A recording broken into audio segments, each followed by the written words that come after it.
దెబ్బ మీద దెబ్బ కొడితే మొదటి దెబ్బ మర్చిపోతారంటారు. కోటంరెడ్డి ఉదంతం అది అద్భుతమైనటువంటి కాన్సెప్ట్. యాక్చువల్గా ఆయన వైసీపీ నుంచి టీడీపీలోకి వచ్చారు. వైసీపీలో ఎమ్మెల్యే గెలిచిన టీడీపీలోకి వచ్చారు. ఆ సందర్భంలో జగన్ని ఎదిరించిన మొట్టమొదటి సిట్టింగ్ ఎమ్మెల్యే అందామంటే ఎమ్మెల్యేగా ఆయనే మొదట. ఎంపీగా అంతకుముందే రఘురామకృష్ణరాజు ఎదురు తిరిగి ఉన్నాడు జగన్కి. ఇది ఒక ఆస్పెక్ట్. రెండోది వచ్చేటప్పటికి అతనికి టిక్కెట్టు చివరి దాకా ఇబ్బంది పెట్టారు. చివరి నిమిషంలో టిక్కెట్ ఇచ్చారు. గెలిచిన తర్వాత మిగతా ఎమ్మెల్యేల కంటే ఎక్కువ పని చేస్తున్నాడు. అది ఎగ్జిబిట్ చేసుకోవడం కూడా బాగా వచ్చు, ప్రచారం చేసుకోవడం కూడా బాగా వచ్చు. ఇది మిగతా నాయకులకు కడుపు రగిలిపోతుంది. అదే సందర్భంలో వైసీపీలో ఉన్న తను ఒక రౌడీ గ్యాంగ్ని మెయింటైన్ చేస్తాడు. ఆ రౌడీ గ్యాంగ్ నాయకుడే శ్రీకాంత్.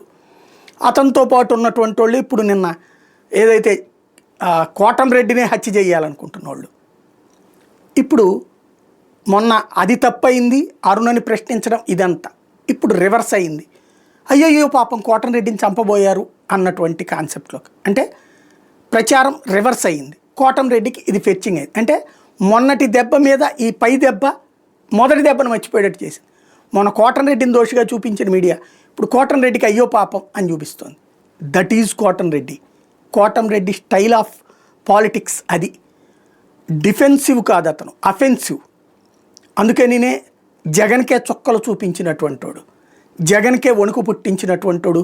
నెల్లూరు జిల్లాలో వైఎస్ఆర్ కాంగ్రెస్ పార్టీని స్వీప్ చేసిన పార్టీని స్వీప్ చేయించి పడేశాడు. అది ఇప్పుడు కోటంరెడ్డికి ఉన్నటువంటి శక్తి. అతనికి నేర్పుతున్న పాఠం రాజకీయం ఎలా చెయ్యాలి అన్నది.